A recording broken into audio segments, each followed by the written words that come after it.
ভাইরা কিরামের মুসলমান, এ পর্দার আড়ালের আম্মা জানেনা, এ রওতরা কিরামের যুবক ভাই ও বৃদ্ধ বাবারা, কেমন নবীর পাগল ছিল সাহাবায়ে কেরাম। মায়া নবী আমার নিজের শরীরের মধ্যে একদিন সিংহা লাগাইলেন। সিংহা লাগানোর পরে আল্লাহ রাসূলের শরীর থেকে কিছু রক্ত বের হইল। মায়া নবীর শরীর থেকে রক্ত যখন বের হইল, আল্লাহ নবী সাল্লাল্লাহু আলাইহি ওয়াসাল্লাম মদিনার পয়গম্বর আব্দুল্লাহ ইবনে জুবায়ের রাদিয়াল্লাহু তাআলা আনহুকে ডাকলেন। আব্দুল্লাহ ইবনে জুবায়ের কেমন নবীর পাগল। আব্দুল্লাহ ইবনে জুবায়ের রাদিয়াল্লাহু তাআলা আনহু মায়া নবীর কাছে যখন আসলেন, মায়া নবীর কাছে আসার পর আল্লাহ রাসূল বললেন, ও আব্দুল্লাহ ইবনে জুবায়ের, এই শরীর থেকে যে রক্ত বের হয়েছে, এই রক্তটা নিয়া তুমি জমিনের মধ্যে দাফন করিয়া দাও। আব্দুল্লাহ ইবনে জুবায়ের রাদিয়াল্লাহু তাআলা আনহু এইবার রাসূলের সেই রক্তটা নিয়ে দূরে সরে গেলেন। কিছুক্ষণ পর আব্দুল্লাহ ইবনে জুবায়ের রাদিয়াল্লাহু তাআলা আনহু আবার আল্লাহ রাসূলের কাছে ফিরে আসলেন।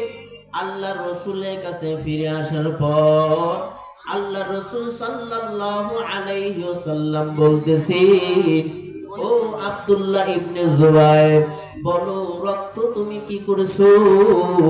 আব্দুল্লাহ ইবনে জুবায়ের রাদিয়াল্লাহু তাআলা আনহু বলতেছে, ইয়া রাসূলুল্লাহ, ইয়া হাবিবাল্লাহ, আমি আপনার রক্ত মুবারক পান করে নিয়েছি।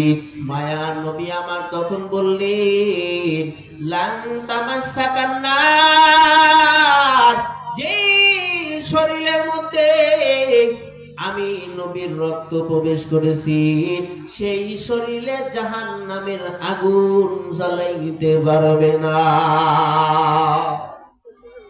কেমন পাগল সাহাবায়ে কেরাম, নবীজির কেমন পাগল ছিলেন।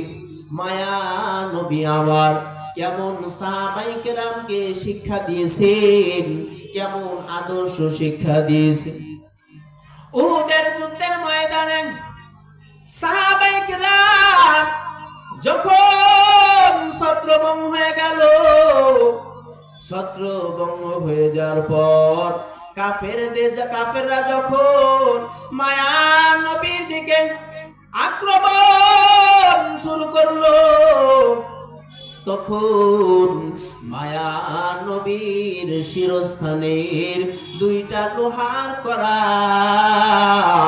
মায়া নবীর চেহারার মধ্যে ঢুকে গেল। শিরস্থানে দুইটা কড়া মায়া নবীর শরীরের মধ্যে যখন ঢুকে গেল, শরীরের যখন চেহারার মধ্যে যখন ঢুকে গেল, চেহারার মধ্যে ঢুকে পড়ার পর নবীজির সাহাবী আবু বকর রাদিয়াল্লাহু তাআলা আনহু দৌড়ে এসেছেন নবীজির চেহারার কড়া খোলার জন্য। অপরদিকে আব্দুল্লাহ ইবনে উবাইদ রাদিয়াল্লাহু তাআলা আনহু রাসূলের চেহারা মোবারক থেকে লোহার কড়া খোলার জন্য দৌড়ে এসেছে। দুইজন সাহাবী যখন রাসূলের কাছে আসলেন, আব্দুল্লাহ ইবনে উবাইদ রাদিয়াল্লাহু তাআলা আনহু বলতেছেন, ও ভাই আবু বকর, রাসূলের চেহারা মোবারক থেকে এই লোহার কড়া আমি উবাইদ খুলে দিব। এই কথা বলার পর নবীজি সাহাবী উবাইদ রাদিয়াল্লাহু তাআলা আনহু রাসূলের চেহারা মোবারকের মধ্যে যে লোহার কড়া দুইটা ঢুকে পড়েছে, উবাইদ রাদিয়াল্লাহু তাআলা আনহু রাসূলের চেহারার মধ্যে ওই লোহার কঙ্কা, ওই লোহার করার মধ্যে কামড়ে ধরলেন। ধরার পর আব্দুল্লাহ ইবনে উবাইদ রাদিয়াল্লাহু তাআলা আনহু রাসূলের চেহারা মুবারক থেকে কামড়ে ধরে যখন লোহার করাটা টান মারছে, টান মারার সাথে সাথে লোহার করা যখন রাসূলের চেহারা মুবারকের মধ্য থেকে যখন উঠে আসে, করাটা উঠে আসার পর উবাইদ রাদিয়াল্লাহু তাআলা আনহু একটা দান্দার মুবারক উহুদের জমিনের মধ্যে শহীদ হয়ে গেল। উবাইদ রাদিয়াল্লাহু তাআলা আনহু এর পরেও কিছুই মনে করলেন না।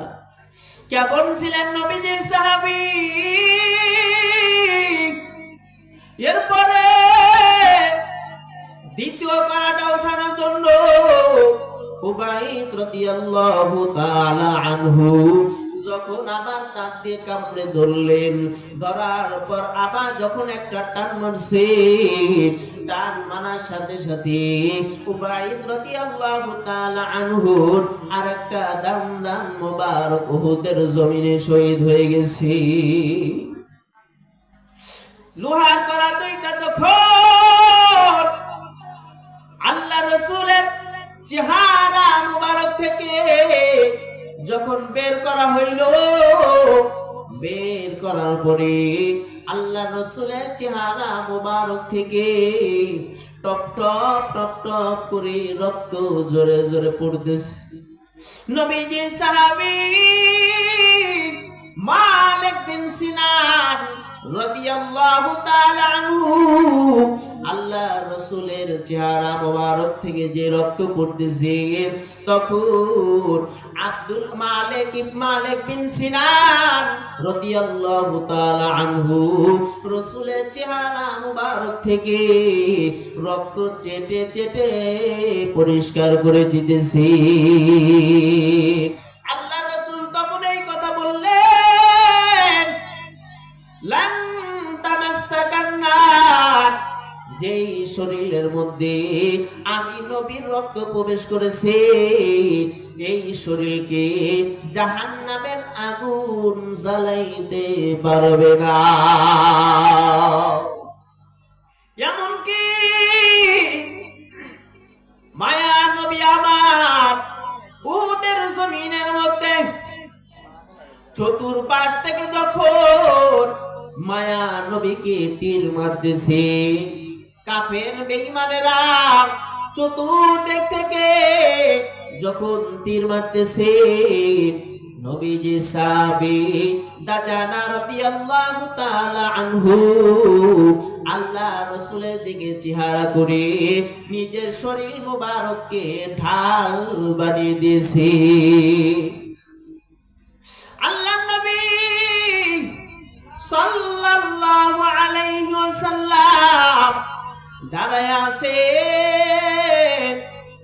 আবু দাজানা রাদিয়াল্লাহু তাআলা আনহু রাসূলের দিকে চেহারা করে দাঁড়ায় আছে, নিজেকে ঢাল বানিয়ে দিয়েছেন নিজের শরীর মোবারককে। চতুর্দিক থেকে কাফেররা যখন নবীজিকে তীর মারতেছে, তীর মারতে মারতে কিতাবের মধ্যে লেখক লিখেছে, একটা নয় দুইটা নয় 70 থেকে 80টা তীর নবীজির সাহাবী দাজানা রাদিয়াল্লাহু তাআলা আনহুর শরীরের মধ্যে ঢুকে পড়েছে। তবু মায়ার নবীর শরীরের মধ্যে একটা তীর মোবারক লাগতে দেয়নি। কেমন ছিলেন সাহাবায়ে কিরাম, নবীর কেমন আশিক, কেমন পাগল। মায়া নবী আমার একদিন সাহাবায়ে কিরামদেরকে বলতেছেন, ও সাহাবায়ে কিরাম, তাবুকে যুদ্ধের ময়দানে যেতে হবে, তাবুকের যুদ্ধের মধ্যে যাওয়া লাগবে, আপনারা যে যা পারেন আল্লাহর রাস্তায় দান করেন। মায়া নবী আমার এই ঘোষণা দেওয়ার পর ওমর রাদিয়াল্লাহু তাআলা আনহু বাড়ির দিকে রওনা হইলেন। বাড়িতে যাওয়ার পর এইদিকে আবু বকর বাড়ির দিকে রওনা। বাড়িতে যাওয়ার পর এইবার ওমর রাদিয়াল্লাহু তাআলা আনহু বলতেছে, আজকে আমি আবু বকরের চাইতে বেশি দান করে আল্লাহর নবীর কাছে দামি হয়ে যাব। খলিফাতুল মুসলিমিন যখন এই চিন্তা কইরা বাড়িতে যখন চইলা গেছে, নিজের সমস্ত সম্পদের অর্ধেক সম্পদ আল্লাহর রসুলের কাছে নিয়ে হাজির হয়ে গেছে। আল্লাহর রসুলের কাছে হাজির হওয়ার পর এইবার যখন কিছুক্ষণ পর আবু বকর নবীজির দরবারে হাজির হয়ে গেল। মায়ার নবী ওমর রাদিয়াল্লাহু তাআলা আনহুকে জিজ্ঞাসা করলেন, ও ওমর, বলো আল্লাহর রাস্তায় তুমি কতটুকু দান করলে আর কতটুকু আপনি বাড়িতে রেখে আসলেন?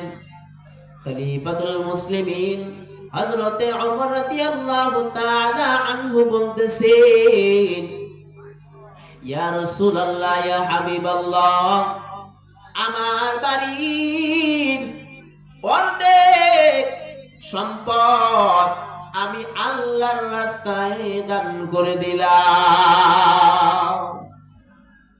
এই কথা যখন খলিফাতুল মুসলিমিন বললেন, এরপরে মায়ার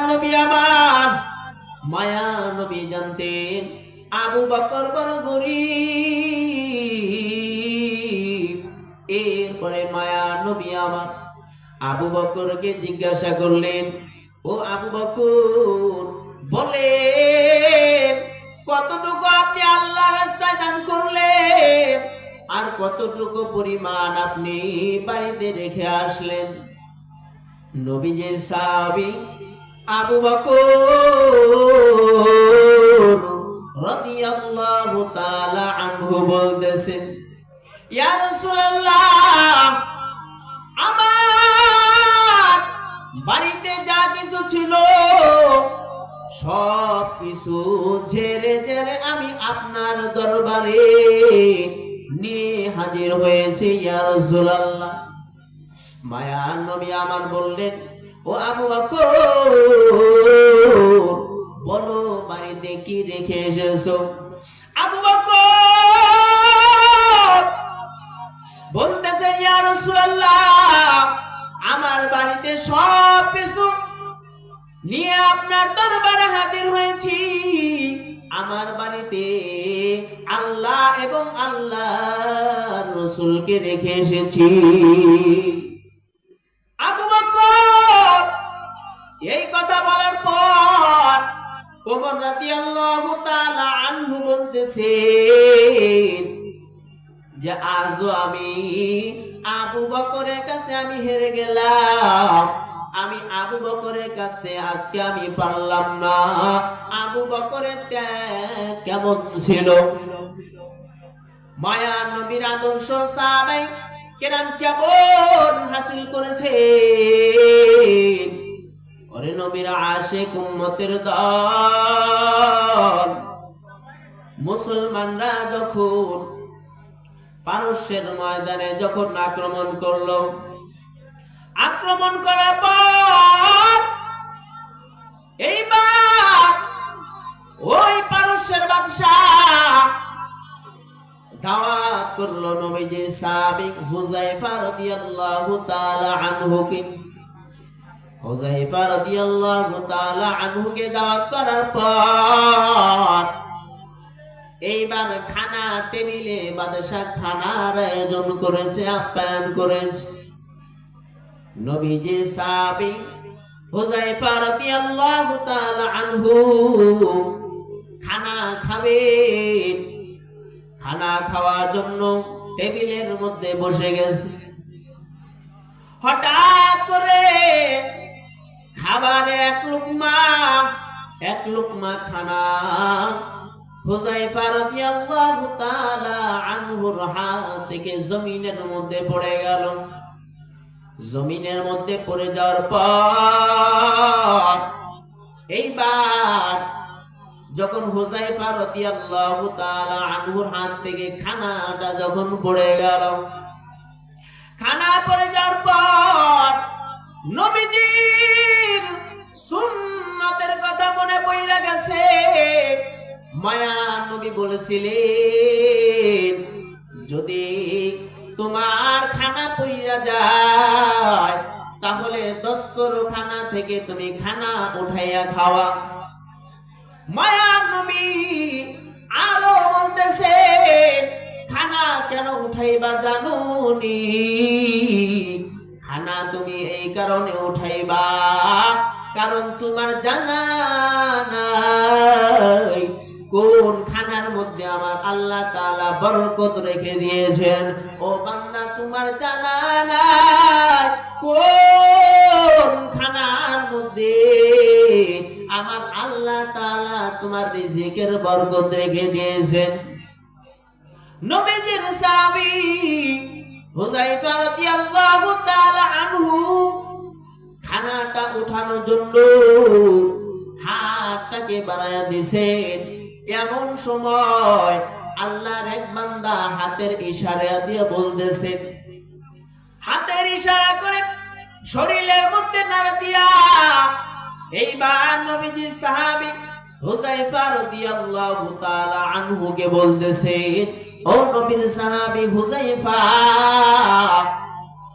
আজকের জন্য আপনি পরা খানা আপনি উঠাইয়া খাবেন না, কারণ এটা হলো বাদশাহীর দরবার। আপনি যদি এইখান থেকে খানা উঠাইয়া খান তাহলে আপনাকে তারা ইজ্জত সম্মান দেবে না। নবীজির সাহাবী হুযায়ফা রাদিয়াল্লাহু তাআলা আনহু বললেন, আমি এইখান থেকে খানা উঠাইয়া খাবো। এই আহাম্মকের দলেরা আমি হুযায়ফাকে যা বলে বলুক, আমার মনে কোনো কষ্ট নাই, কারণ খানা উঠাইয়া খাওয়া আমার নবীর সুন্নত। আমি খানা উঠাইয়া খাবো, আমাকে আহাম্মকরা যা বলে বলুক, আমাকে তিরস্কার যতই করুক না কেন, আমাকে যতই ধিক্কার জানাক না কেন, আমি হুযায়ফার মনে কোনো কষ্ট নাই, কারণ আমি আল্লাহ নবী সাল্লাল্লাহু আলাইহি ওয়াসাল্লামকে আমার জীবনের চাইতেও ভালোবাসি। আর এই আহাম্মকদের কারণে আমি নবীর সুন্নত ছাড়তে পারবো না। তুকু যাও সুন্নতে আহমদ কুজাবা মুহাম্মদ कैबुअत निस्बतरा कर शैता मेकुनी हरमत बली गरवाली ही लानु तस्नाए बरवाली ओ गो नबीर उम्मतरा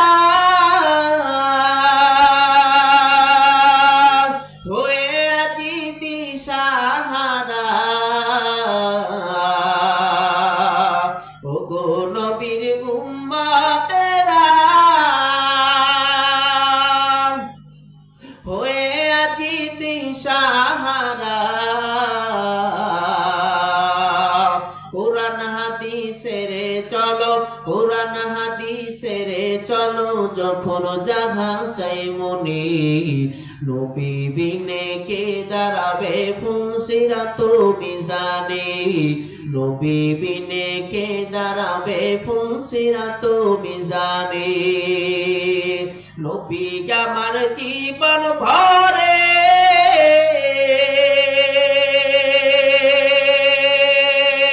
দিনের লাগি কষ্ট করলে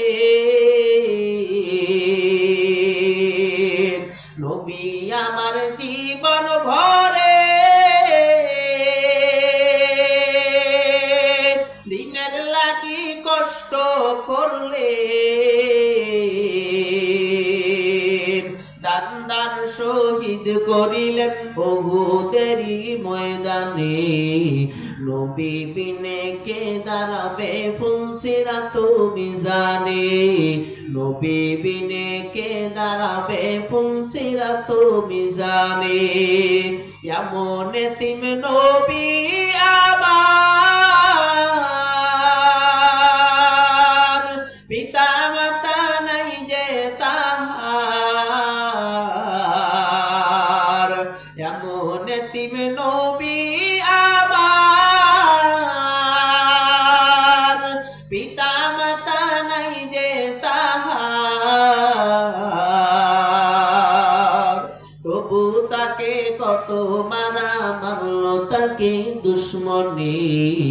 নবী বিনে কে দাঁড়াবে ফুলসিরাত মিজানে, নবী বিনে কে দাঁড়াবে ফুলসিরাত মিজানে। ওগো নবীর উম্মতেরা হয়ে আজি দিশাহারা, ওগো নবীর উম্মতেরা হয়ে আজি দিশাহারা।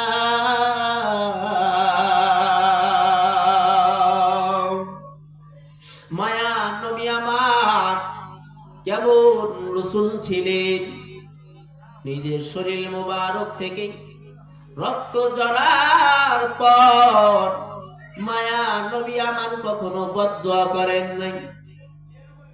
ওরে নবীর আশিক উম্মতের দল, আমার নবী এই দুনিয়া আসার পর আমার নবী কালেমার দাওয়াত দিয়েছেন। কালেমার দাওয়াত দেওয়ার পরে পুরো বিশ্বের মধ্যে আমার মায়ার নবী কোরআনের প্রচার করেছেন, প্রসার করে দিয়েছে। ও মায়েরা গ্রামের মুমিন, ও রন্তরা গ্রামের মুসলমান, ও পর্দার আড়ালের আম্মা জানেরা, আমার মায়ার নবী যেহেতু এই দুনিয়ার মধ্যে থাকতে পারেন না, চিন্তা করে দেখেন আমার নবীও দুনিয়ার মধ্যে থেকে চলে গেছে, আমার নবী দুনিয়ার মধ্যে থাকতে পারেন নাই। আমার আল্লাহ তাআলা কোরআন পবিত্র